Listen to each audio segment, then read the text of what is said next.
तो हेलो दोस्तों, welcome back to my new video. दोस्तों, आज की इस वीडियो में हम नाउन से रिलेटेड कुछ इंपॉर्टेंट रूल्स को कवर करेंगे। ये पार्ट 2 है हमारी इस वीडियो में।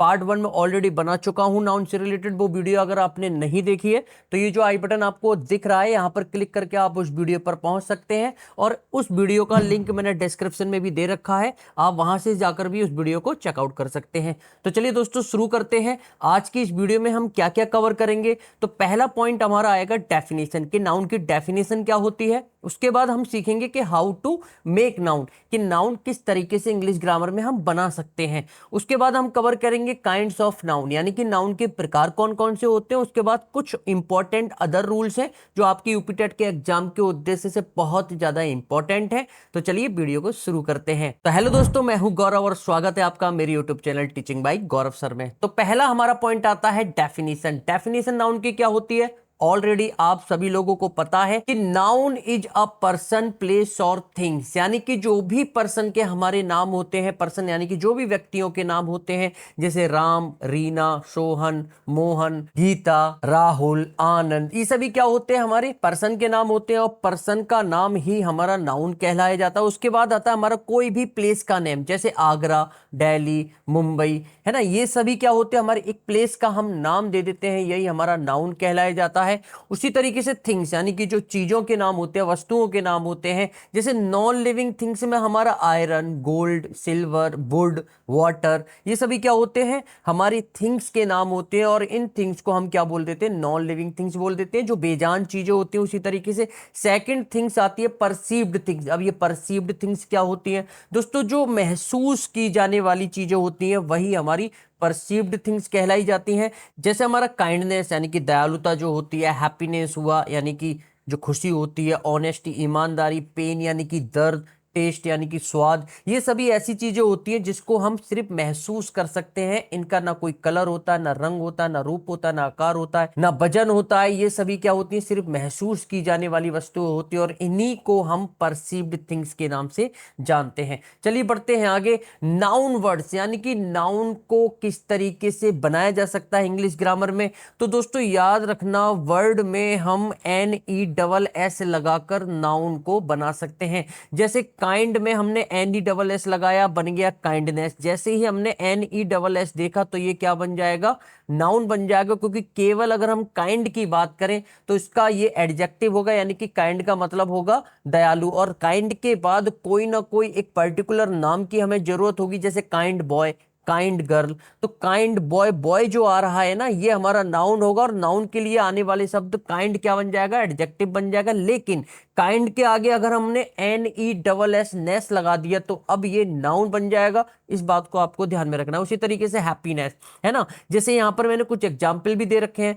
Kind is a good quality, क्या ये सेंटेंस सही है? एग्जामिनर इसी तरीके से देगा, आपको लगेगा बिल्कुल ठीक लिखा हुआ है, काइंड तो हमने सुना है, काइंड तो हमने सेंटेंसेस में देखा है। लेकिन ये जो सेंटेंस है ना, ये इनकरेक्ट है। एक्चुअली क्या है, ये हमारी इज वर्ब है, और वर्ब से पहले हमेशा एक सब्जेक्ट की जरूरत होती है, और सब्जेक्ट जो होता है वो हमेशा नाउन या प्रोनाउन बनता है। सब्जेक्ट जो होता है हमेशा नाउन और प्रोनाउन बनेगा पूरी इंग्लिश ग्रामर में। तो काइंड क्या है, एक एडजेक्टिव, और एडजेक्टिव के बाद हमेशा एक नाउन की जरूरत होती है। तो काइंड के बाद या तो यहां पर बॉय, गर्ल या कोई भी एक पर्टिकुलर नाउन दीजिए, वरना काइंड का यहां पर काइंडनेस कीजिए। काइंड में हमने NESS लगाया, नेस लगाया, तो ये क्या बन गया, नाउन बन गया। तो अब ये सेंटेंस बिल्कुल सही है। इसी तरीके से एग्जामिनर आपके एग्जाम में क्वेश्चन पूछेगा, बिल्कुल भी गलत मत करके आना। उसी तरीके से वर्ड में हम हुड लगा देंगे, जैसे ब्रदर में हुड लगा दिया, ब्रदरहुड, जैसे भाईचारा बोलते हैं।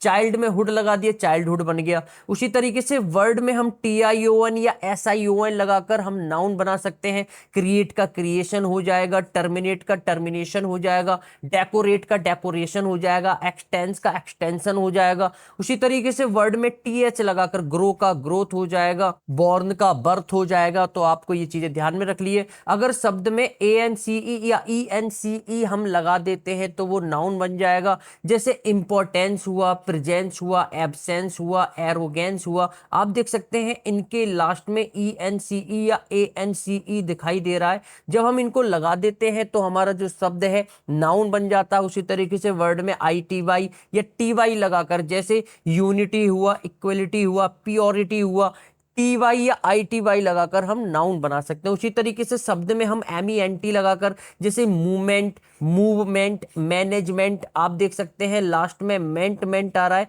जैसे ही हमने लास्ट में मेंट दिखा तो हमारा ये क्या हो जाएगा, इंग्लिश ग्रामर में वो वर्ड नाउन हो जाएगा। उसी तरीके से शब्द में हम ट्यूड लगाकर हम जो है नाउन बना सकते हैं, जैसे एल्टीट्यूड, मैग्नीट्यूड एटसेट्रा। वर्ड में हम ICE लगाकर, जैसे एडवाइस, प्रैक्टिस, तो आप देख सकते हैं ICE लगाकर हमने क्या बना दिया, उस शब्द को नाउन बना दिया। देखो यहां पर एग्जामिनर कैसे देगा, ये ISE लिखा हुआ है एडवाइस में, एक एडवाइस में ICE लिखा हुआ है। अब आपसे वो पूछेगा कि बताओ ये वर्ब है या नाउन है या एडजेक्टिव है, बच्चे कंफ्यूज हो जाते हैं। यहां पर ISE वाला वर्ब है और ICE वाला क्या हो जाएगा, ये नाउन हो जाएगा, क्योंकि अभी मैं ऑलरेडी पता कर चुका हूं कि ICE अगर शब्द में लगा देते हैं तो वो क्या हो जाता है, नाउन हो जाता है। तो इस तरीके से जो डिफरेंसेस से रिलेटेड क्वेश्चन है एग्जामिनर आपके यूपी टेट के एग्जाम में पूछ सकता है, इस बात को आपको ध्यान में रखना है। अब नेक्स्ट पॉइंट हमारा आता है kinds of noun. Kinds of noun में नाउन कितने प्रकार के होते हैं, पहला हमारा आता है proper noun,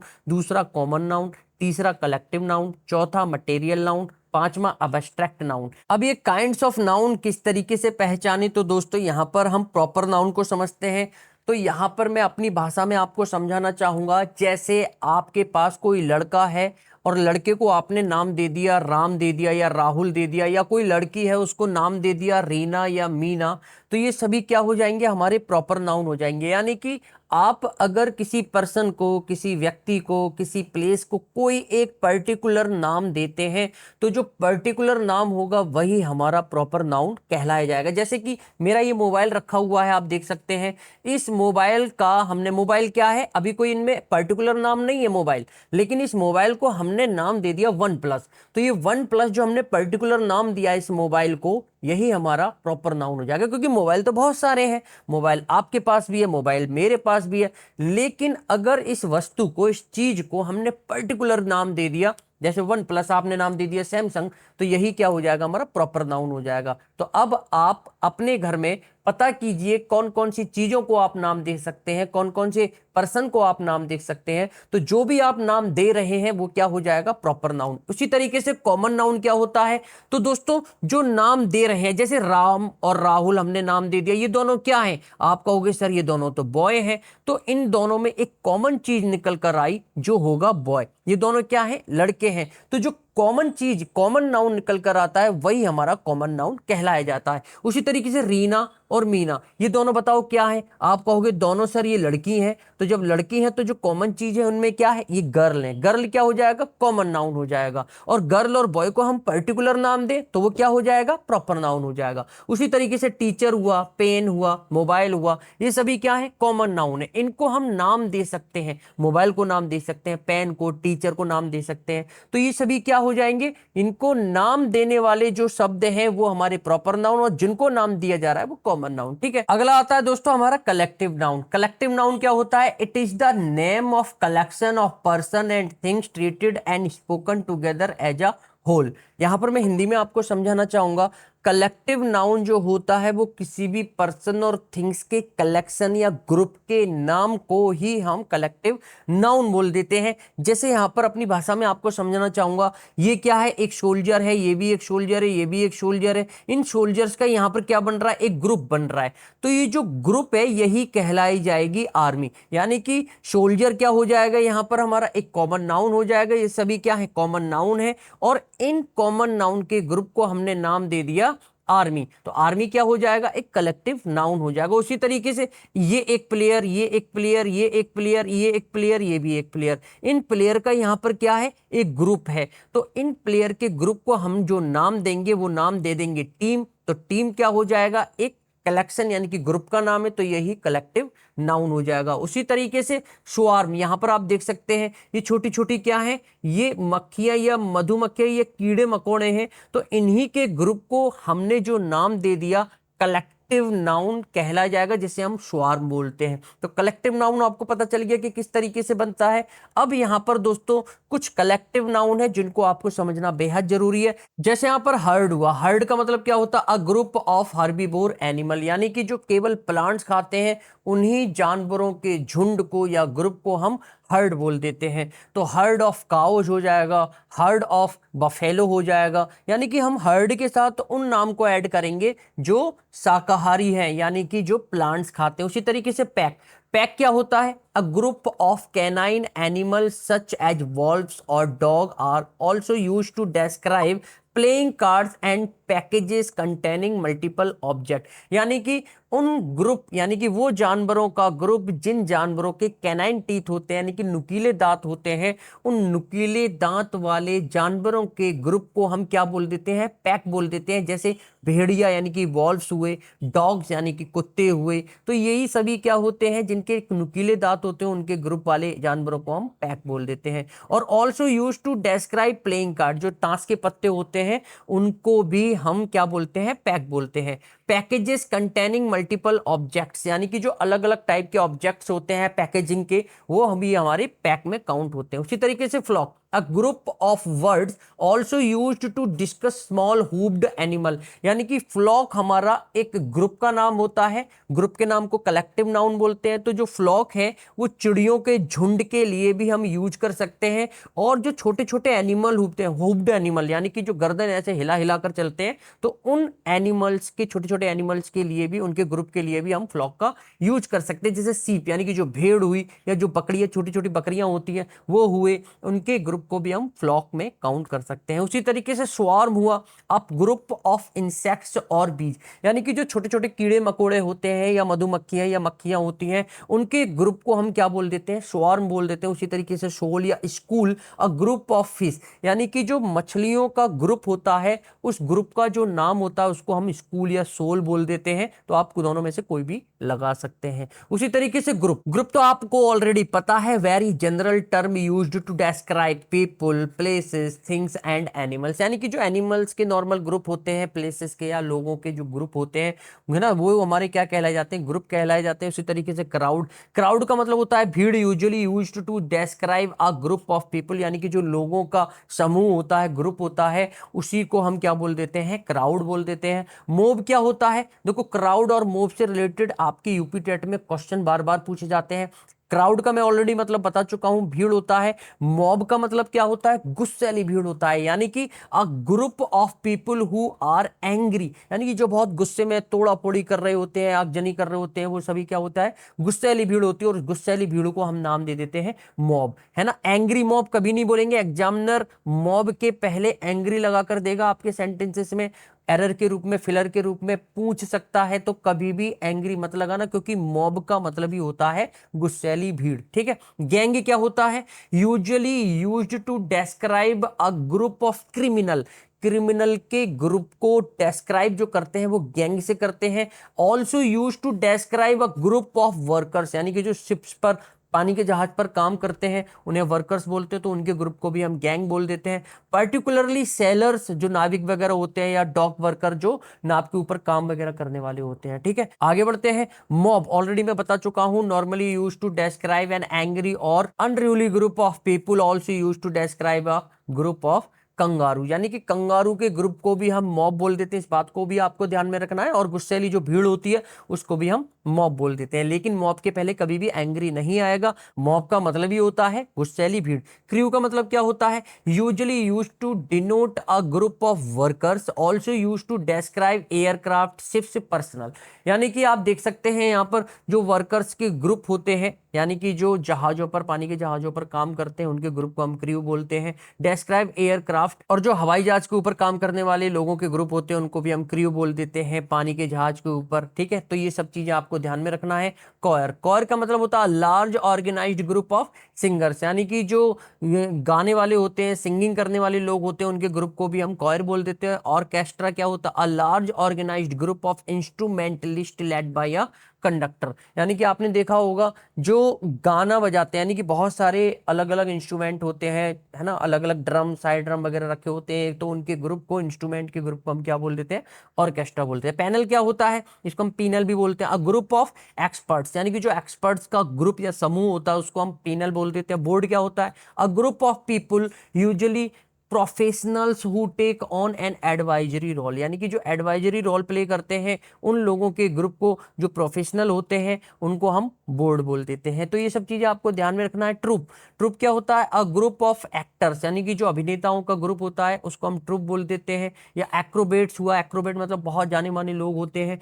also use to describe a group of monkey, यानी कि बंदरों के ग्रुप को भी हम ट्रुप बोल देते हैं। बंच का मतलब ऑलरेडी आपको पता है, usually a group of smallest object, छोटे छोटे जो ऑब्जेक्ट्स होते हैं उनके ग्रुप को, उनके समूह को हम क्या बोलते हैं? बंच। जैसे कि ग्रेप्स, आपने देखा होगा अंगूर का जो गुच्छा होता है, छोटे छोटे अंगूर होते हैं, उनके ग्रुप को हम क्या बोल देते हैं? बंच ऑफ ग्रेप्स बोल देते हैं। फ्लावर, छोटे छोटे फ्लावर का गुच्छा होता है उसको भी हम बंच बोलते हैं। चाबियों का गुच्छा होता है, या फिर बनाना, यानी कि जो केले वगैरह होते हैं उनके ग्रुप को हम क्या बोल देते हैं? बंच बोल देते हैं। नेक्स्ट आता है हमारा pile, an untidy collection of item such as रविस, यानी कि आपने देखा होगा किताबों का गट्ठर जो होता है वो इस तरीके से फैल जाता है, बहुत ज्यादा अनटाइडी, आपके कमरे में एक के ऊपर एक किताबें ऊपर नीचे पड़ी रहती है, तो वही गट्ठर जो होता है, अनटाइडी गट्ठर जो किताबों का फैला रहता है, वही हमारा पाइल कहला जाता है। हीप भी एक तरीके से यही है, amounted collection of item used interchangeably with piles, ठीक है ना, पाइल की जगह भी हम हीप का यूज कर सकते हैं। स्टैक क्या होता है? A group of item neatly laid one on top of another, example a stack of books, यानी कि अगर हम अनटाइडी कलेक्शन को कलेक्ट करके एक के ऊपर एक के ऊपर एक किताबों को रख देते हैं, गट्ठर बना देते हैं, है ना, उठाकर जो ले जाते हैं, गट्ठर बना हुआ होता है किताबों का, तो वही हमारा क्या कहलाता है? स्टैक ऑफ बुक्स कहलाया जाता है। एक तरीके से एक के ऊपर एक जो किताबें रखी रहती है उसको हम स्टैक बोलते हैं। नेक्स्ट हमारा आता है set, a tidy group of matched object such as dishes, also use to describe rules और social group of people. Set क्या होता है? जो डिशेस होती हैं, देखा होगा आपने, जो खाने के बर्तन रखे होते हैं, जो बफर सिस्टम होता है जिसे बोलते हैं, तो वो जो कलेक्शन होता है डिशेस का उसको हम सेट बोलते हैं। और also use to describe rules, यानी कि जो अलग अलग प्रकार के रूल्स वगैरह होते हैं उनको डिस्क्राइब करने के लिए भी सेट बोला जाता है। या फिर a social group of people, जो समाज सेवक होते हैं उनके ग्रुप को भी हम सेट बोल देते हैं। सीरीज क्या होता है? Used to discuss movies, books और इवेंट्स, यानी कि आपने देखा होगा जो सीरीज मूवीज वगैरह होती है, एक पार्ट खत्म हो गया, दूसरा पार्ट आ जाना, वहीं से कंटिन्यू करके फिर कहानी खत्म होती है, दूसरे पार्ट की तीसरा पार्ट स्टार्ट हो जाता है, वही दूसरे पार्ट से आगे की स्टोरी बताता है, तो वही हमारा क्या हो जाएगा? सीरीज कहलाया जाएगा। मूवीज हो सकती है, बुक्स हो सकती है, इवेंट्स कोई सा भी हो सकता है, that follow one after another, एक के बाद एक जो हमारी कहानी का अगला पार्ट होता है वही हमारा सीरीज कहलाया जाता है। हैरी पॉटर जैसे हुआ, मिर्जापुर आपने देखी होंगी मूवीज, इनकी क्या होती है? इनको सीरीज बोलते हैं, क्योंकि इनकी क्या है, अलग अलग पार्ट होते हैं, 7-8 पार्ट दे रखे होते हैं। पहला पार्ट खत्म होता है, दूसरा पार्ट शुरू हो जाता है, तो वो दूसरा पार्ट जो शुरू होता है वो पहले पार्ट का आगे कंटिन्यू हमारा वर्जन होता है। दूसरा पार्ट खत्म होगा, फिर तीसरा पार्ट स्टार्ट होगा, दूसरे पार्ट की आगे की कहानी तीसरे पार्ट में होगी, तो इसी तरीके से जो कंटिन्यूटी हमारी बनी रहती है उसे हम क्या बोलते हैं? सीरीज बोलते हैं। अगला आता है शॉवर। शॉवर क्या होता है? Usually use to describe rain, यानी कि जो बरसात का पानी गिरता है उसे हम शॉवर बोलते हैं। Although it can be use to describe gifts और कॉम्प्लीमेंट, जो कॉम्प्लीमेंट्स आपको दिए जाते हैं या गिफ्ट्स दिए जाते हैं उसको भी हम क्या बोलते हैं? शॉवर बोलते हैं। तो ये काफी इंपॉर्टेंट जो कलेक्टिव नाउन थे वो मैंने यहाँ पर एक्सप्लेनेशन के साथ आपको बता दिए हैं। तब भी अगर कोई भी कंसर्न या प्रॉब्लम है तो नीचे मुझे कॉमेंट बॉक्स में कॉमेंट करके बता सकते हैं। नेक्स्ट हमारा आता है मटेरियल नाउन। अब ये मटेरियल नाउन क्या होता है? मटेरियल नाउन को हम 2 पॉइंट्स में समझ सकते हैं दोस्तों याद रखना, जो गॉड मेड हो, गॉड मेड मतलब जिसको भगवान ने बनाया हो, हमने नहीं, भगवान ने जिसको बनाया है। जैसे हमारा गोल्ड हुआ, गोल्ड क्या आपने बनाया है? गोल्ड हमने नहीं बनाया, गोल्ड से हमने क्या है, चीजें बनाई है। जैसे हमने अंगूठी बना ली, कान के वो कुंडल बना लिए, नेकलेस बना लिया, हाथों के कंगन बना लिए, तो गोल्ड से हमने चीजें बनाई है। लेकिन जो गोल्ड है ना वो तो पृथ्वी पर ही मौजूद है। एक तरीके से हम ये बोल सकते हैं जो भगवान ने चीजें बनाई। जैसे मिट्टी हुआ, मिट्टी क्या हमने बनाई है? नहीं, हमने मिट्टी नहीं बनाई। वाटर, पानी क्या आपने बनाया? नहीं, पानी इंसानों ने नहीं बनाया। वुड, लकड़ी क्या आपने बनाई है? नहीं, इंसानों ने नहीं बनाई है। तो जो इंसानों ने चीजें नहीं बनाई है, भगवान ने बनाई है, गॉड मेड है, वही हमारे क्या कहलाए जाएंगे? मटेरियल नाउन कहलाए जाएंगे। या हम दूसरा पॉइंट समझे, जो रॉ मटेरियल हो, यानी कि जिनसे कोई दूसरी चीज बनाई जाती है, वही रॉ मटेरियल हमारे क्या कहलाए जाएंगे? मटेरियल नाउन कहलाए जाएंगे। बस ये पॉइंट आपको ध्यान में रखने हैं। अगला आता है हमारा अबस्ट्रैक्ट नाउन। अबस्ट्रैक्ट नाउन क्या होता है दोस्तों? अभी मैं ऑलरेडी आपको बता कर चुका था कि जिनको केवल महसूस किया जाता है या फील किया जाता है, जैसे हमारा हैप्पीनेस हुआ, टेस्ट हुआ, ऑनेस्टी हुआ, दर्द यानी कि पेन हुआ, इन चीजों को ना हम केवल महसूस कर सकते हैं। इनका ना कोई रंग होता है, ना आकार होता है, ना रूप होता है, ना वजन होता है, ना भार होता है। इनको केवल हम महसूस कर सकते हैं, फील कर सकते हैं। तो जो भी फील करने वाले शब्द हैं वो हमारे क्या कहलाए जाएंगे? अबस्ट्रैक्ट नाउन कहलाए जाएंगे। यहां पर मैंने लिख भी दिया है, जिसका ना कोई कलर होता है, ना साइज, ना टेस्ट यानी कि स्वाद होता है, ना आकार होता है, ना भार, ना वजन होता है, वो हमारे क्या होते हैं? वो हमारे अबस्ट्रैक्ट नाउन होते हैं। अगला आता है हमारा कुछ कंफ्यूजिंग वर्ड्स होते हैं। कौन कौन से? यहां पर मैं पढ़कर बता देता हूं कि कुछ वर्ड्स ऐसे होते हैं जिनकी सिंगुलर में मीनिंग कुछ और होती है और प्लूरल में मीनिंग कुछ और हो जाती है। जैसे एडवाइस, एडवाइस का मतलब होता है सलाह देना। यहां पर देना मैंने नहीं लिखा, सलाह देना। आपको ध्यान में रखना है, ये जो ISE वाला एडवाइस है ये वर्ब होता है, वही ICE एडवाइसिस, एडवाइस का मतलब होता है, अगर यहां पर हम एस हटा देंगे तो ये नाउन बन जाएगा, लेकिन एस यानी कि इसको जब हम प्लूरल बनाएंगे तो याद रखना इसका मतलब होता है इंफॉर्मेशन या न्यूज। लेकिन एडवाइस का, इस वर्ब का कभी भी प्लूरल नहीं बनेगा, क्योंकि प्लूरल तो नाउन का बनता है, ये ऑलरेडी वर्ब है, तो वर्ब का कभी भी प्लूरल नहीं बनेगा। इसका प्लूरल होता है लेकिन इसका जो मतलब हो जाएगा वो इंफॉर्मेशन या न्यूज हो जाएगा। उसी तरीके से एयर, एयर का मतलब क्या होता है? हवा होता है। लेकिन अगर हम एयर का एयर्स करेंगे तो एयर का कभी भी प्लूरल नहीं बनता, यानी कि एयर क्या है? एक अनकाउंटेबल नाउन है। तो अनकाउंटेबल जितने भी नाउन है उनके कभी भी प्लूरल नहीं बनाए जा सकते, क्योंकि उनको काउंट किया ही नहीं जा सकता। प्लूरल केवल उन्हीं वर्ड्स के बनाए जा सकते हैं दोस्तों जो सिंगुलर हैं। याद रखना, पूरी दुनिया में जो चीज सिंगल है ना वो प्लूरल भी होगी, लेकिन जो सिंगल ही नहीं है वो कभी भी प्लूरल नहीं होगी। जैसे अनकाउंटेबल नाउन कभी सिंगुलर नहीं हो सकता। अनकाउंटेबल नाउन क्या है? वो तो हम काउंट कर ही नहीं सकते हैं, काउंटेबल है ही नहीं, तो उसका प्लूरल कैसे बनेगा? तो उसी तरीके से जो एयर है, जो हवा है, ये अनकाउंटेबल नाउन है। अनकाउंटेबल नाउन का कभी भी प्लूरल नहीं होगा। एयर का एयर्स बन जाएगा, एयर का एयर्स बन जाएगा, लेकिन इसका मीनिंग जो होगा ना वो हवाएं नहीं होगा, इसका मतलब होगा घमंड, आपका एरोगेंट। उसी तरीके से अथॉरिटी, अथॉरिटी का मतलब होता है पावर या सत्ता। अथॉरिटी का प्लूरल क्या होगा? अथॉरिटीज होगा, लेकिन ये प्लूरल नहीं होगा। अथॉरिटी का अथॉरिटीज हो जाएगा, लेकिन ये इसका प्लूरल नहीं है, ये इसका मीनिंग ही चेंज हो जाएगा, जिसे हम मैन इन पावर बोलते हैं। ठीक है, जैसे गुड का मतलब क्या होता है? अच्छा होता है। ये क्या है? एक एडजेक्टिव है। इसके बाद किसकी जरूरत होती है? एक नाउन की जरूरत होती है। गुड बॉय, गुड गर्ल, तो गुड का प्लूरल होगा, लेकिन ये प्लूरल नहीं है, इसका मीनिंग ही चेंज हो जाएगा। अगर हम गुड का गुड्स करते हैं तो गुड्स का मतलब सामान या वेयर्स होता है। इसी तरीके से वाटर, वाटर क्या एक अनकाउंटेबल नाउन है, वाटर का मतलब होता है पानी, तो वाटर का कभी भी प्लूरल नहीं बनेगा, लेकिन वाटर में अगर हमने एस लगा दिया तो इसका मतलब हो जाएगा ओशियन, सी या फिर महासागर। उसी तरीके से आयरन, आयरन का मतलब होता है धातु या मेटल। आयरन क्या है? एक मटेरियल नाउन है। तो आयरन में अगर हम प्लूरल की तरह एस लगाते हैं तो इसका मतलब धातुएं नहीं हो जाएगा, इसका मतलब होगा जंजीरें या फैटर्स। तो ये कुछ नाउन से रिलेटेड इंपॉर्टेंट पॉइंट्स थे जो आज की इस वीडियो में मैंने आपके साथ डिस्कस किया। आशा करता हूं ये वीडियो आज आपके लिए हेल्पफुल रही होगी। दोस्तों अगर वीडियो अच्छी लगी हो तो लाइक कीजिए, पहली बार चैनल को जुड़े हैं, पहली बार मेरी वीडियो को देख रहे हैं, चैनल को सब्सक्राइब करके दोस्तों को शेयर कीजिए। अगली वीडियो में फिर दोबारा से मिलते हैं यूपी टेट के एक नई टॉपिक के साथ। जब तक के लिए आप अपना ख्याल रखिए। जय हिंद।